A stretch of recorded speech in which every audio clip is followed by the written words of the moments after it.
Our guest today is Adam Goldstein, and he's in his 20s, but he's already managed to start a couple of businesses, and he's a published author. And on top of that, you may have read the bio that he's a North American debating champion. We're going to find out more about that later. I'm definitely curious.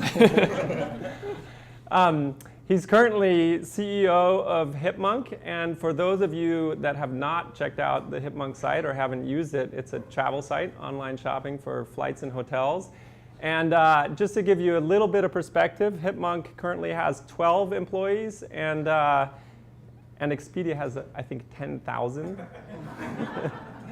And if you go check out the websites, a number of you, maybe a majority, would even come away from liking the Hipmunk site better. So a major irritant to a really established industry, and we're going to find out today what the secrets are and what companies can do to achieve that kind of innovation. Certainly, that's very relevant to what we do here at Zillow. So I won't waste any more time. Here's Adam. Well, thank you. I'll start out with. Thanks. I'll start out with 3 stories, and then I'd like to keep the rest of the time for Q&A. So the first story is how Hipmunk came into my head. And it starts with actually the debate team. So my freshman year at MIT, I discovered this activity called college debate, parliamentary debate, where you found out the topic that you were going to be arguing 15 minutes before your round started, at best. Sometimes you found it out literally the minute that you walked into the door. And so I found this activity really exciting, and one of the great pieces of it was the fact that we got to travel all over the country and all over the world competing. So one year the World Championships were held in Antalya, Turkey. One year they were held in Gaborone, Botswana. This past year they were held in Manila in the Philippines. And so I would travel to all of these different places. And eventually, after the older members of our team graduated, I became the guy that was booking all of the travel. And I found it really time-consuming because people were coming from all over the country over Christmas or New Year's to get to the World Championships. So I had to buy tickets from Manhattan, Kansas to Gaborone, Botswana, which I promise you is not an easy task. And so after realizing how much time I was spending on this process, I thought that there had to be some better way to do it, some way to help me think about the problem the way that I naturally did, which was in terms of airlines, time of day, number of connections, price, all of those factors, not just price, which is how all of the other sites seem to think about the issue. So I called up a friend of mine named Steve Huffman, who was previously one of the founders of a site called Reddit. And I asked him whether he had any plans after he'd sold Reddit and spent a few years there. And he said he was interested in doing a new startup. So that's when we got together. I pitched him on the idea. We decided to do it together. And we moved out to San Francisco. That's the end of chapter 1. Chapter 2 is that we didn't have a name for this startup. We had an idea of what we wanted to do, but it was really hard finding a domain name that was available and had anything to do with travel. I registered a bunch of really bad domain names, like bouncepounce.com. My thinking with that was that when you go out of town, you bounce, and when there's a good fare, you've got to pounce. But no one really liked that, and they couldn't. It was a bad name. And then I also registered Trueville.com, like travel, but True, and then realized that no one would be able to spell that, and so gave up on that. So after about a week of struggling to find a domain name, I explained this problem to my girlfriend, and she suggested that we look for the name of a small, cute animal, because then we'd be able to get a good logo. And I thought that was a good idea. So I started typing in small animal names. Those were all taken. And then I typed in misspellings of small animal names, and Hipmunk was up for auction. And I thought, wow, might as well jump on this one. So I put in the minimum bid, which was $70, and no one else bid for it, so we got Hipmunk. End of chapter 2. So now the last piece is how we actually got from the name, the logo, and this idea to where we are today. So when we started out, we figured that there were definitely many pieces of the puzzle that we could attack. We could look at how people get to the airport. We could look at what airlines they fly. We could look at cars. We could look at cruises. We could look at any number of things in the travel industry. But we decided to start with flights because that's where we had the most personal frustration, most of the most experience ourselves. And we sat down at the beginning of June of 2010 and just started hacking away at different ideas. We got into a program called Y Combinator, which is sort of like an incubator / early stage venture capitalist for small startups. And every week we would show up at their team meetings and present the progress that we'd made. And our original version was a page full of text. It was like Expedia, but with much more text per page. And we thought, this is an improvement because now you can see all of the relevant flights on a single page. And then we showed it to a guy named Paul Buchheit, who was the creator of Gmail. And he said, this sucks. I would never use this. OK, so we thought, well, he's a frequent traveler. It actually kind of does suck. Let's see if we can go back and do something different. So we started playing around with different iterations of it. And we had this realization one day that there was the problem wasn't in presenting all of the relevant information on one page. That was actually the good thing about it. The problem was understanding the trade-offs between the different options on that page. And text is just not a very good way to understand trade-offs. I mean, all of us are smart people, but I'm sure that all of us have had the experience of doing a double take on a time that starts with 12 to figure out whether it's 12 a.m. or 12 p.m. and like internalizing it. It's just not as easy as seeing a visual chart where you can compare these things. So we just started playing around with visualizations, and we started out by putting them as a backup option. So you'd get this big page of text, but if you were like Paul Buchheit, you could click and get the visual one. And then we started having other people play around with it, and they were all switching to the visual one once they discovered it. So we made the visual one the default. And then about 2 weeks before we were going to launch, we said, you know what? Let's make a statement of what we think the right way to search is, and let's just get rid of the text version altogether. And that kind of opinion, stating an opinion and forcing people to go through a certain interaction, became kind of a defining characteristic of Hipmunk. So after that, we got rid of the text version. We committed fully to the visual version. And what that allowed us to do was to do all sorts of interesting visualizations that no other travel site can do. So we launched it in August of 2010. We got an explosion of PR, which we didn't anticipate at all. And then we started looking around for investors. So we raised about $1 million in an angel round from a number of Silicon Valley investors. And then a few months later, we thought, well, we could really use some help from people who've actually been in the travel industry before, because we were just frustrated travel consumers. We didn't know anything about the business whatsoever. And that's when we met a guy named Rich Barton, who some of you might have heard of, and a few other travel people from Expedia and from other companies who became advisors and investors, and that's how we got to our Series A round, where we raised about $4 million. So that was all about a year ago. Since then, we've grown from 2 people to 12, and we still keep the focus on the product. That's been the defining user experience focus since the start. We don't have any advertising on our site. We don't bombard people with pop-up ads or pop-unders or random email solicitations. And what we focus on at every step of the process for both flights and hotels, on the web and on mobile apps, is helping people find not necessarily the cheapest flight or the cheapest hotel, but the best option for them, and helping them do that as quickly as possible. So that's where we are today. Now I'll answer any questions. Sure. I've had probably the most time to think about it, so I'll throw in a few questions, and then definitely everyone make sure that you throw out anything, the more interactive, the better. I did want to mention one thing, which is that we've had some impressive speakers here at the Zillow Speaker Series, a senator and the chairman of the FCC, but Adam here is the only one that came from employee requests, so he's got something on all the rest of those. So I expect all of you to follow through with all the questions that come out of that interest. I'm curious, I think something that sets Hipmunk apart is the creativity and innovation. There's been a lot of people thinking about the travel space for a long time. It seems obvious now looking back that something like Hipmunk should be created, but you were able to take something like flight search results and actually put some personality in it. What's the secret to innovating and to having that kind of innovation and creativity and sustaining it?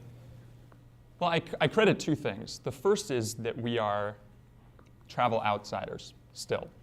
I mean, the travel industry is full of people who've been doing it for 50 years. And the systems, the technologies in the travel industry are all 40 years old.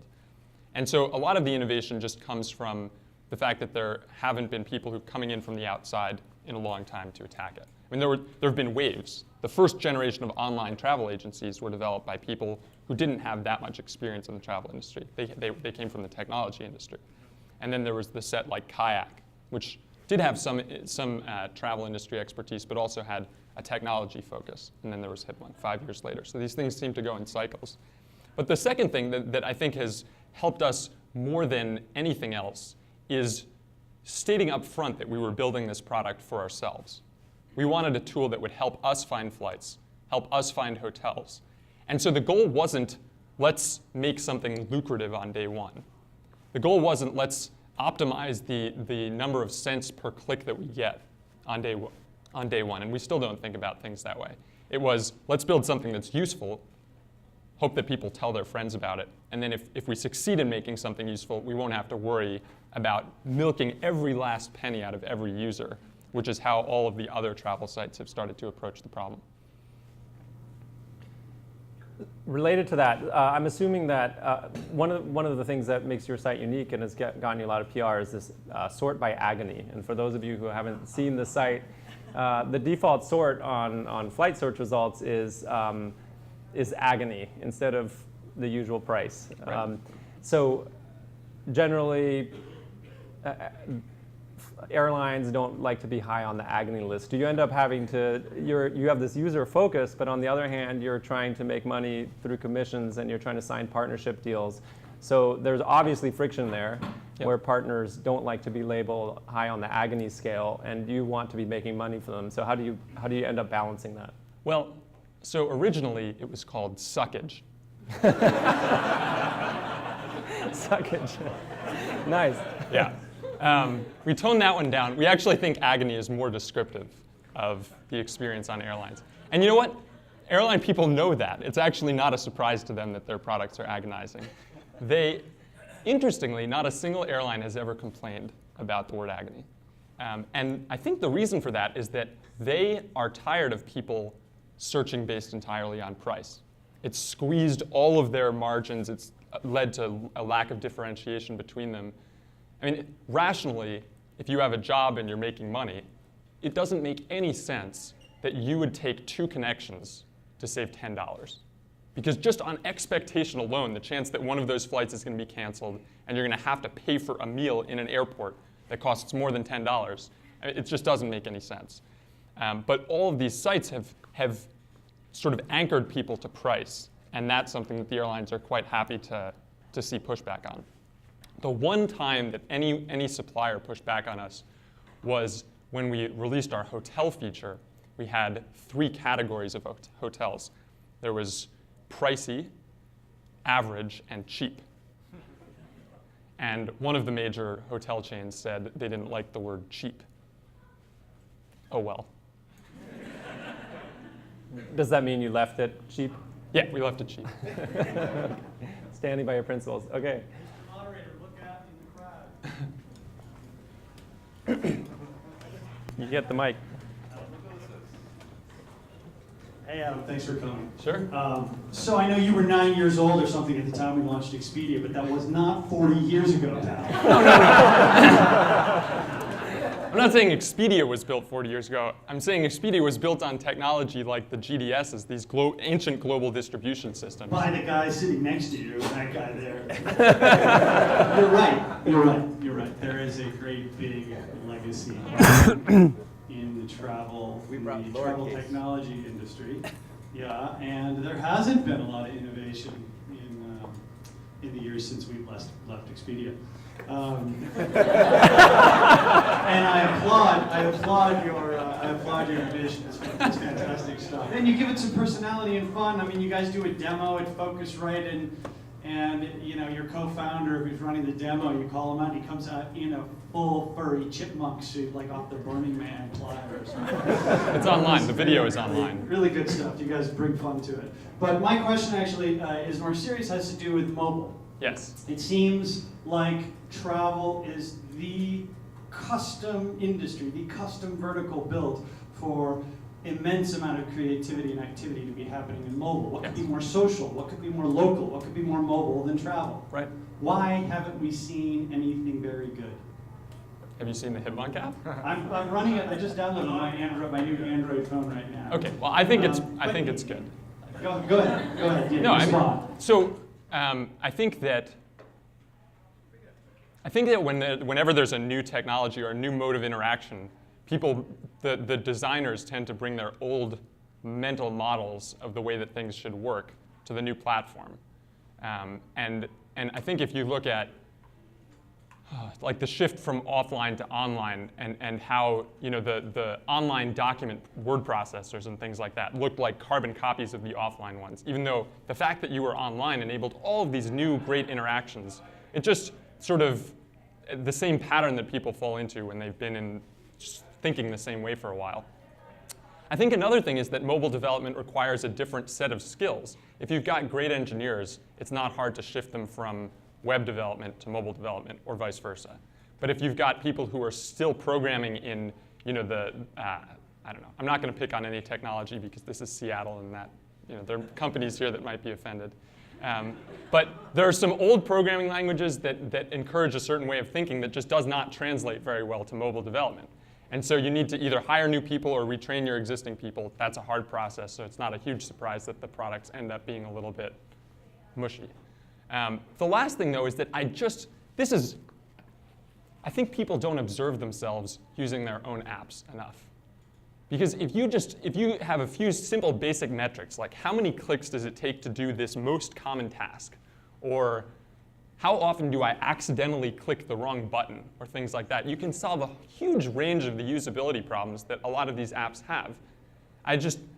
The only explanation I have is that people aren't testing them enough or trying them enough to actually make them that useful. So that's twice you've called us old, but I think I'm not actually necessarily talking about booking per se. Okay. I think all of the money and the activity and it's like, because there's so much money in the travel transaction, all of the high-minded creativity that I and other people in this room and others had about really radically changing the whole travel planning, right, purchase, post-travel, the whole process, making it smarter and easier. We kind of just got distracted by the fact that we could make so much money on the transaction. I think the transaction is not very interesting. I think travel is interesting.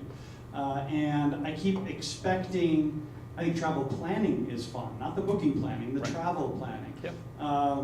And I keep waiting for something to carry around with me that really enhances that experience in a smart, social, rich way. Aren't you running a company? Yeah, but we haven't changed anything yet. But I kind of wonder, I guess my theory is that you're right. Everybody is so focused on the old way and just bringing bookings to mobile. Right. Build an iPhone app that's a better booking mousetrap. That's a yawner to me, honestly. Hey, help me spend my time better. Yeah. So I've thought about this a little bit. I don't think that most people want to do all their travel planning in one place, and I genuinely believe that the process of searching for a trip, especially a vacation, that people get a lot of enjoyment out of learning new things from lots of different places. In fact, I read a study once that people enjoy the process of planning a trip more in many cases than they enjoy the trip itself. The anticipation is like a pleasurable activity. And so I'm skeptical of the notion of an app or a website or any centralized place that really captures a meaningful amount of people's overall travel planning. I think there's definitely room to have planning for particular components or inspiration for the neighborhoods that you're visiting or whatever that is. But I'm not convinced that one app can rule that entire thing. I agree. Adam, so I mean, the real innovation of Hipmunk that we've seen so far is a UI innovation, right? A UI with brand. with I would, some fun. I would disagree, but go You would? on. Oh, well, good. Then disagree. So, my question was about defensibility and competition, and if you disagree, then that's the perfect lead into the answer. But describe your Hipmunk is a user experience company, Okay. not a user interface company. And the difference there is that we think in terms of making the interaction smooth, but also exposing information that no other site would actually give you. For example, we show you which flights have Wi-Fi. That's pretty uncommon. We show you which hotels are near interesting neighborhoods. That's something that no other site does. But it even goes deeper than that. We have inventory that no other site has access to. We show you trains in addition to planes. We show you private jets in addition to commercial flights. We show you Airbnb and vacation rentals in addition to hotels. And so all of those things are geared around the notion of helping you find the best trip. And the defensibility there is that all of those alternative modes of transportation or accommodation, with the exception of private jets, are lower margin items than the traditional flights and hotels that all of the big guys sell. And so I just don't think that it's really within their business model to say, we're going to convert a third of our users who are buying flights to now buying trains, or a third of our users who are buying high margin hotels to low margin vacation rentals. I think that's a built-in sort of business model defensibility that we have because we don't have the legacy costs and structure that they have. The other thing is, though, Hipmunk is not universally accessible. For every 5 people who try out Hipmunk, 4 of them will eventually think that it's better than whatever they were using before. But likely, one of those people just won't get it, or they won't like the way that it presents information. They'll find it too complicated, or they like sorting by price, or whatever it is. And if you are an existing travel company, and you're going to gamble and shift to the Hipmunk experience, you have to be ready to write off at least 20% of your users, and likely more because you've accustomed them all to the old way of doing things, and now you're switching to this totally different way. And so there's a built-in friction that comes once you grow above a certain size that, as a startup, we just don't have. And of course, they could make Hipmunk an option, like the secondary option, like we used to do with text. But if you're going to, only 1% of your users are going to click that because they're not even going to notice it. So at that point, it's not even worth the development effort. Can you talk a little bit about your traffic acquisition, direct versus SEO, email, brand, just other? How much traffic do you have? Where do you get it from? What do you focus on? Yeah, we have hundreds of thousands of unique visitors per month. A good chunk of that comes from mobile. A good chunk of that, most of the rest comes organically. SEO is basically 0. Search engine marketing is like less than 3%. And so when you look at the originating sources, it's a lot of PR, a lot of social talk, people word of mouth, things like that. And it's not a lot of paid other stuff. Can you say how much is mobile? We'll tell you if you tell us. I'll tell you this. So for the first time a few weeks ago, our mobile daily usage exceeded our web daily usage. That's not. What's that? That just happened to us too. Yeah. Cool. Yeah. So it's not That's big, Adam. That's like way bigger than the other guys are experiencing. Yeah. It's cool. Now, they're smallish on both counts, but it's a nice sign, and hopefully that'll be consistent by the end of this year. Hi. So I just saw Hipmunk for the first time. Freudian slip.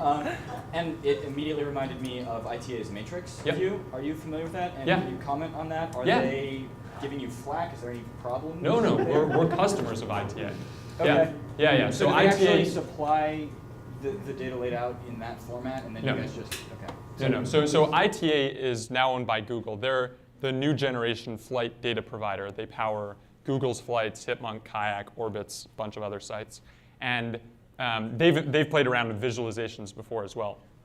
We were aware that they existed. We didn't know all of the details of how their product worked or anything when we got into the industry. But the biggest things that we focused on were in taking the visualization and adding data to it. So for example, when you go to Hipmunk, you can integrate it with your calendar so that you can see which flights fit within your schedule in this visual format. And with hotels, you can see where your meetings are in a city, which hotels are near those things. So there's been experimentation with visualization in travel. We're certainly not the first people to think of visualizing travel things. If any of you have seen Edward Tufte, he's like this information designer. He found an example of visualizing train schedules from the 1870s or something like that. But what we've built on top of that is the interactive experience, the sort of instant feedback and response, and all of these additional things that make it easier to find the best option. So Google bought ITA and has now integrated it into their search results, and you get Google Flights. They have also experimented some with real estate. In the real estate space, there used to be a map layer where you could see homes on the map. They've gotten it a little bit into, for a while they were in the mortgage space. So we've certainly thought about Google as a competitor. Can you comment on how you see Google and how much of a threat you see? Do you worry that at some point that Google will build a good enough flight search engine that people won't have to go elsewhere like Hipmunk? No, I don't worry about that. And the reason is because, well, firstly, Google is responsible, as I mentioned, for a vanishingly small percentage of our traffic. And so it's not like the people who are currently coming through Google to Hipmunk are now going to stay on Google, because those people don't exist. What is more of a concern, I suppose, is that Google is going to build a product that's just so amazing that it's actually leapfrogs Hipmunk in terms of usability or things like that. And I don't think that that's going to happen for a few reasons. The first is that Google has these established accounts with the big airlines that pay them millions of dollars a year to advertise on Google. And so they can't piss them off too much. And that means when you go to Google Flights, the only way that you can ever book any flight is directly through that airline. Even if there's a lower price on an online travel agency, Google won't show it. So we don't have that encumbrance. That's a sustainable advantage for us. The second thing is that Google I don't think that they think about products in the same way. They are a company that's a search company. They think a lot about advertising and ad rates and things like that. And already they're starting to pollute their flight experience with all of those ads and all of those things. The more that you compromise on that stuff in your first version, which is what Google's on, I think the harder it is to compromise in the other direction later. So I just see it becoming sort of a somewhat faster, somewhat better version of Kayak over the long term rather than a competitor to Hipmunk. What's the revenue model? Do you see that being ad-driven? No, not ad-driven. No, we get commissions from the bookings that we generate. And so my question has to do a little bit more with kind of supplier relations, right?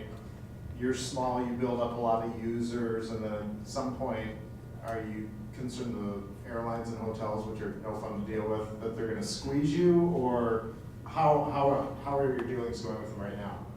That's already happened. They squeeze you when you're small. When you're big, you hopefully squeeze them back. I mean, we don't have that luxury yet. But sounds friendly. Yeah. No, or at least you can resist the squeezing when you're large.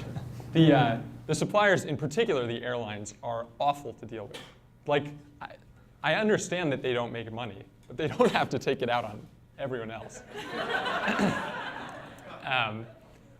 But the way that we've approached it is, we are the enemy of your enemy. Your enemy, unfortunately, if you're an airline, is Expedia, because they are big enough that they can squeeze you. And we are small, and we will send customers directly to your website. So if you work with us, and you at least give us enough that we can hopefully steal some users from Expedia, then you're doing better for yourself, and then we can grow off the back of that.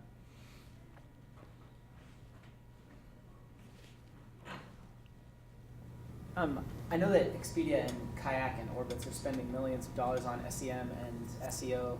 Is there a reason that it sounded like you guys are deciding not to go after that? Is there a reason you don't want to compete for that traffic? So we're not discounting it altogether, but we're not giving it the same amount of focus as, for example, mobile or social or things like that. There are a few reasons. The first is that SEO in particular is a zero-sum game. So unless you can be better than Expedia or Kayak, your return is basically going to be zero. And given that they have dozens of employees working on that stuff and they're spending millions of dollars a year on it, it's just not practical for us to beat them at this stage at SEO. SEM is really a numbers game. If you're Expedia, if you're the biggest company and therefore can command the highest commissions, then you can afford to pay the most to be highest in the search rankings. So again, it's something where maybe there's a little bit to be gained by trying it out, but the odds are stacked against us. They have a specific process. How do they go about adding new features? Do they have a process, or do they just start trying things out and see what happens? Yeah, we look at the predominant way that we decide to do new features is when we have personal frustrations and figure that if we made Hipmunk better, then that would get rid of that frustration. So that's what inspired the calendar feature. I was traveling around, I was having to maintain a calendar on one screen and my flights on the other, and I was like, well, if I just put these things together, then it would be a lot easier. The way that we actually go about developing it is not particularly formal. We say, this is what we'd like it to look like, and these are the problems that we'd like it to solve, and then we put one or maybe two engineers on it, and they hack stuff together, and then we tear it apart, and then they tear it apart again, and then we kind of go like that until we feel like it's good enough. When you're going through that development process for new features, how do you think about mobile versus web? And which problem do you try to solve first? So we're still in the stage where we're having the mobile app catch up to the web feature-wise, because we got about a 9-month head start on web development. But we've been bringing them closer and closer into sync, and eventually there are going to be mobile-only features. I mean, there are already a few, but we're going to think more in terms of mobile-only features, and then maybe do the web later, or maybe not add it to the web at all. Yes, Rich? So how long ago was it that Kayak filed their S1 to go public? This was More than a year. A year and a half ago, probably, Yeah. before two Focusrites ago, right? And I don't know the inside story there on what's going on. Why? I know there was some ITA confusion around Google, but I would assume that air is clear now. What's going on there? I don't know. Yeah, I'm just kicking their butts. No. I mean, we're growing and Kayak is growing, but we're not at the stage yet where, because of Hipmunk, Kayak is growing less.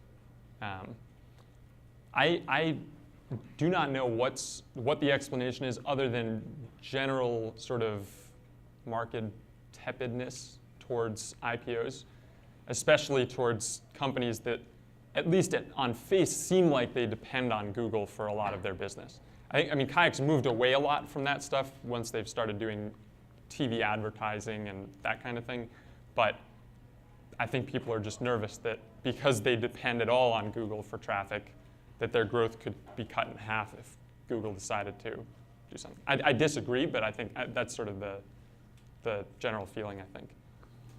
Yeah, I'm interested in the kind of user profile you cater to. Is it mainly people that just want to get in and find something that doesn't agonize them, or at the expense of experts that want to tinker, or Yeah, well, so I can tell you who our current demographic is. It's people. The top 3 cities that people come to Hipmunk from are New York, San Francisco, and Los Angeles. And Seattle's in the top 10. We think that Hipmunk, at a first blush, appeals to the kind of tech-minded people who are looking for Wi-Fi on their flights, who are not price sensitive, who travel a lot, those kinds of things. We want to grow beyond that, obviously, but that's been our strength and our starting point since we, started the site. Those people, some of them are the frequent travelers who know what they want, and some of them are the frequent travelers who want to be told what they want. So there's a split between people who come in and say, I want to see the full Hipmunk experience. Let me understand the trade-offs between Delta and Alaska and United and whatever. And then there are others who come in with strict preferences and say, I only want to use Hipmunk to find my United flights or my American flights or whatever. And it's been a struggle trying to build features that help both of those groups of people without overwhelming the site with dials and buttons. So we've buried most of that stuff, and if you log in or something like that, you can tweak it. But for the average user, we try to keep it as clean as possible. Hey, hello? Yes. So you said you have 12 employees? Yes. And can you tell us the breakdown of 12 developers, or 10 developers? And It's 7 developers and 5 what we call suits. Suits. Those would be people who aren't developers, me. Marketing, business development, office managing, those kinds of things.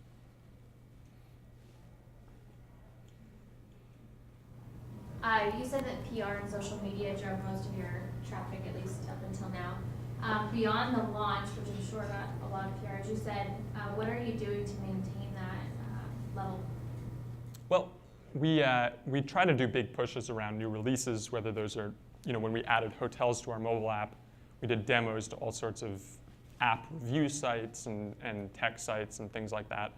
We reach out to traditional newspapers, and the hook that we usually find works the best is the word agony.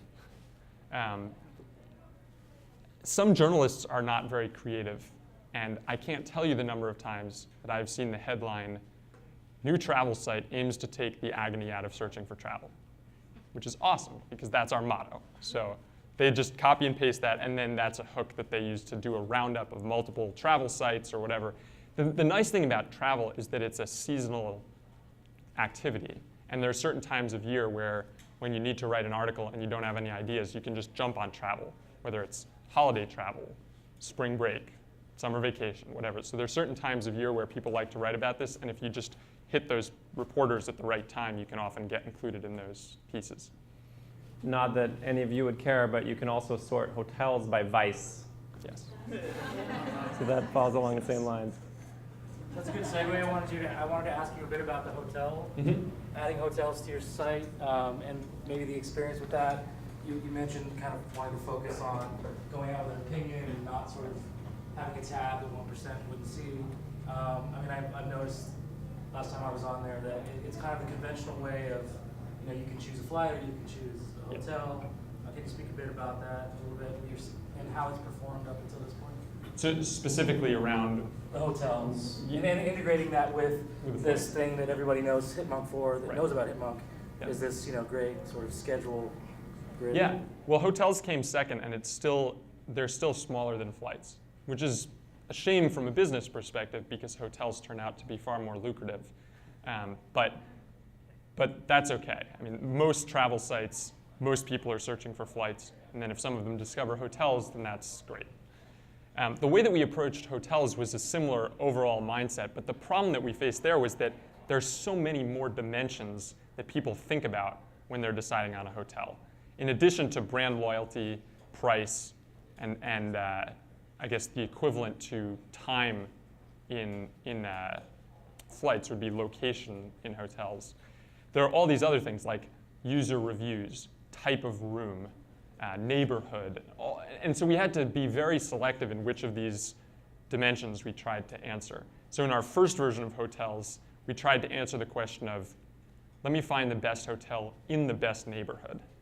So that appeals to more of a leisure traveler or something like that. And in the second version that we did, we added the calendar integration and focused more on location and said, where is the best hotel near where I have to be?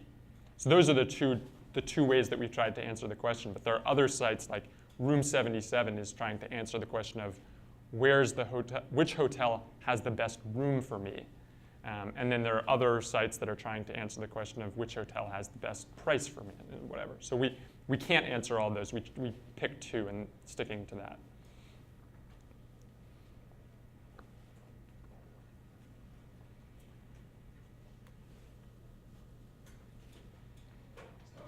I was wondering if you could talk a little about your technology stack and sort of what you've chosen, why you chose it, and if you've had challenges or particular gains from some of those technologies you've chosen. Yeah, so we built this site in Python with a framework called Tornado since the start. And while both my co-founder and I are engineers, he steered the ship of engineering since the beginning. I did Ruby before. I was perfectly happy to switch to Python because he thought that it would be a better system. And it's a very simple, lightweight framework that's made it pretty easy for us to add new partners, new suppliers, and also new features on the front end without hacking with the basic functioning of the site. We also use just an ungodly amount of JavaScript. When you download a Hipmunk page on the web, it's like hundreds of K of dynamic JavaScript that actually enable you to do these instant feedback on the site, sorting and clicking and switching flight legs and all that kind of stuff. And we have a whole set of abstracted tools, which I don't know a lot about, that enable us to develop that and debug it pretty quickly. My question is, how do you go about, if you do, how do you go about getting user feedback? So we've got two main ways that users talk to us. The first is email. That's pretty straightforward. The second is a feature on our website where people can live chat with us. And we actually put all of our employees on the live chat feature periodically so that they can interact with people who are using the site. So a typical question will be, how do I use this? And then in the process of walking someone through how they use the site, we might pick up that there's a bug somewhere or that we're not clear in the way that we describe something or things like that. So for as much as we appreciate direct sort of suggestions, we also really like it when we can just figure out what people want based on their latent behavior. How many people talk to you through the chat, like a day? How many people talk to us through the chat per day? It's in the dozens, I'd say.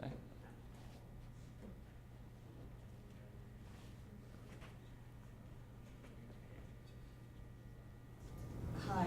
Hello. So I love the user experience, and I would love to put more through your site. Could you talk a little bit about inventory? It looks like you have a ton of inventory to me. When it comes to the booking, I'm often a little challenged.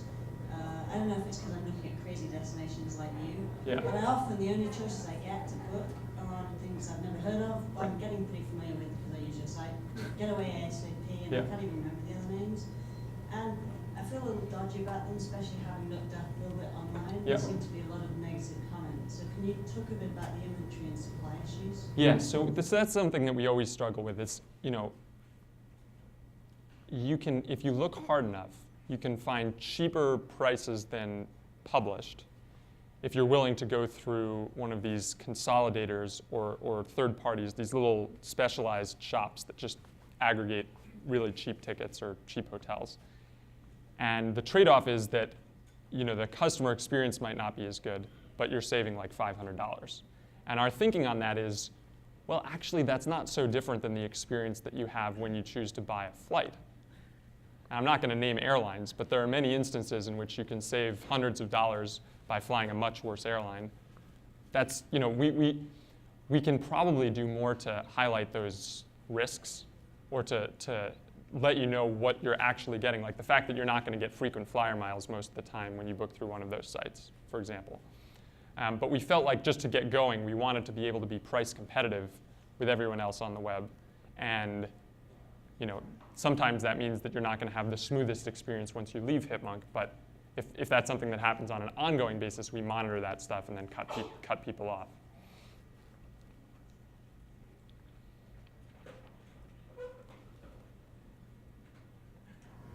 I had a question about the agony sort. I'm a data guy, and I was just curious what sort of inputs you have that went into that and how you decided to weight them. It seems like you could make a lot of different choices one way or another. And also, sort of a follow-up is, do you have any plans to sort of personalize that? Like if you see someone always clicks on certain types of flights, and maybe even extending that to the hotel experience. Yeah, I mean, we think that personalization is really interesting there. We haven't done anything yet, but thinking about it. The way that it's, the inputs right now are price, duration, and number of stops for flights. And on hotels, which the sort is called ecstasy, the inputs are price, amenities, and user reviews.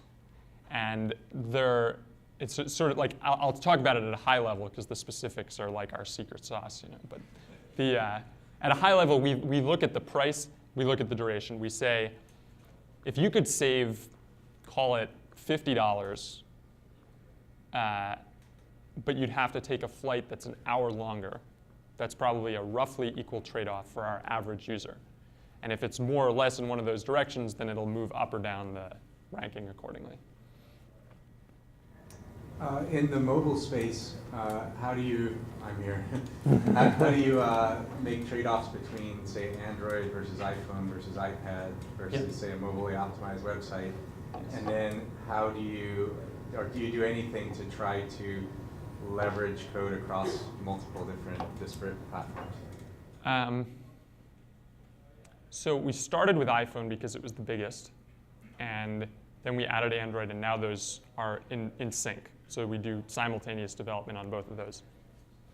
we haven't done a mobile website, and I don't think that we will for a while, because since user experience is our focus, we want any mobile experience to be as good as possible.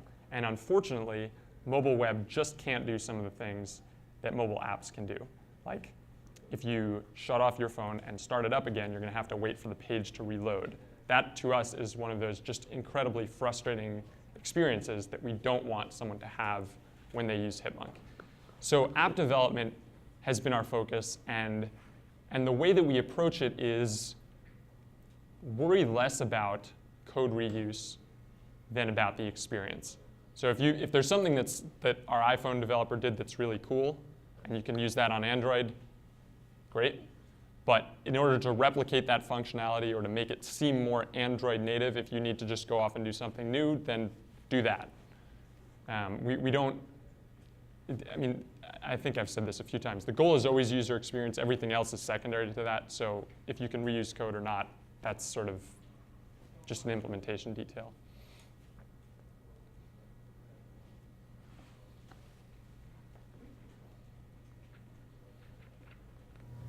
I took a road trip to California about a year ago, and I was somewhat price sensitive, being a family and 2 kids.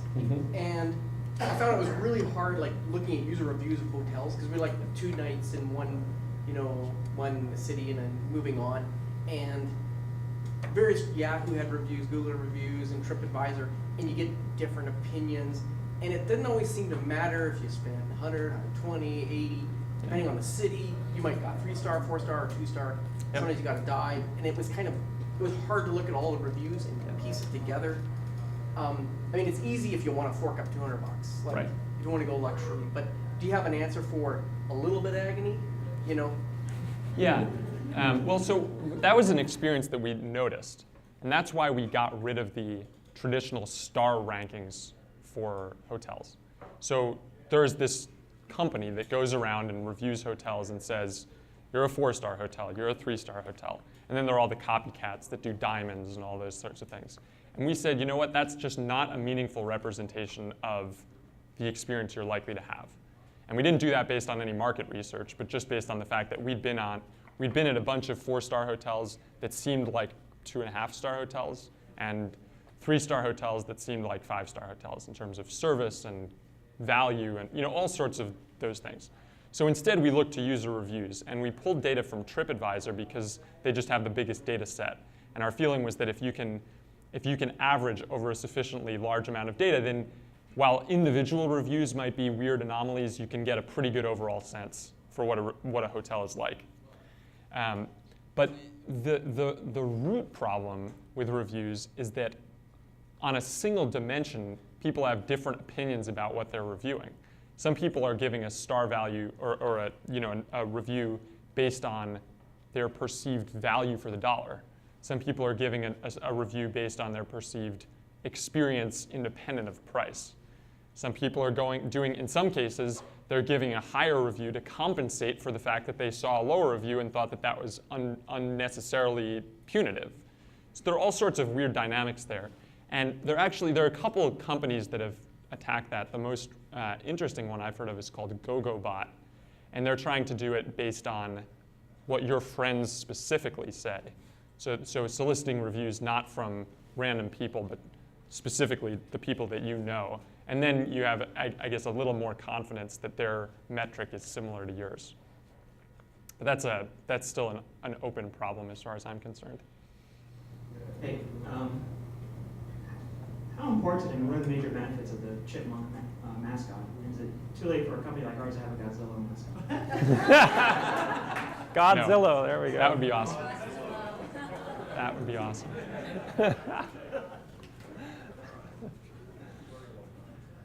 Anyone else? Okay.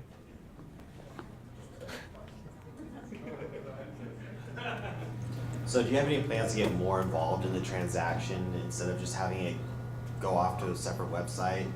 Maybe just bring it in, or? No plans. Yeah, I mean, back to the question earlier, we're in a nice position right now where we can provide a good experience on Hipmunk, and then when we hand you off, we can hand you off to a supplier, like an airline's own website, where you know that when you book through them, there aren't going to be any problems beyond the normal day-to-day problems with airlines.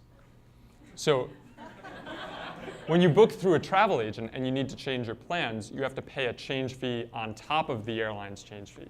Sometimes the reservation confirmation doesn't come on time, and then you have to deal with a third party. And there are all these extra frictions that you need to balance against the unified experience on Hipmunk. So if the goal is to take the agony out of travel, period, rather than just the agony out of travel search, then it's not as clear-cut as just saying, well, we're going to handle it all in-house. And so that's something that we struggle with a lot. But for now, we're pretty comfortable with the notion of just helping people search on Hipmunk and then doing as many direct deals as possible so that people can book on the supplier's website. Okay, we have time for maybe one more question. Tori's the winner. So the 12-person company, you mentioned that the big old competitor, something like 10,000 employees. Yeah. Do you imagine, would it be possible for you to grow to 10,000 employees without kind of ruining this streamlined experience and getting all bloated? Or that would not be possible. Give us an upper limit there. There is an upper limit well below 10,000. I don't know exactly what it is. But so I appreciate Expedia's existence. We actually work with Expedia and Orbitz and a bunch of these big companies that have thousands of employees. They fulfill difficult orders that involve multiple airlines, for example, that no individual airline can do. So we're always going to work with someone like that. But they are in an unenviable position of having commoditized themselves. They've got tens of thousands of people because they need to have huge sales forces going door to door at different hotels, striking deals with independent hotels and things like that. Once they've done that work, we can pit them off against each other and get the best deal that we need, and then abstract away 2 orders of magnitude of people because they've done all that work and they're basically just selling a commodity. So I don't think, Kayak, which is at least 10 times our size, is only 200 people. They're at least 10 times our size in users. They're only about 10 times as many people. Whereas Expedia, which is maybe 100 times as big as us, has 1,000 times as many people. So because they've done all that hard work, we can have fewer people. It sucks for them, but oh well. So we're running short on time. Do you have any final words of advice for Zillow, which is also battling a bunch of entrenched competitors and at least in mind trying to stay small? I don't know. I'll repeat my earlier advice, which is watch yourself use your own products all the time. And just observe all of the little hesitations and frustrations that you have, because there's a certain threshold of annoyance before a user will actually email and say, I don't like this. But if you can find the things that are below that threshold of annoyance but are still a little bit annoying, then I think product can be a lot better. Not speaking towards Zillow specifically, which I think is an awesome product. I was going to say, maybe we'll talk afterwards. And I think minor irritations well, are. I don't own a house or anything like that. I haven't had much opportunity to use it. But I'm just, as a general piece of advice to companies building software, I think just using it more and watching yourself use it inevitably leads to better products. Okay. Well, thank you very much. Thank you. We definitely appreciate you took the time, and it was great hearing you talk. Thanks.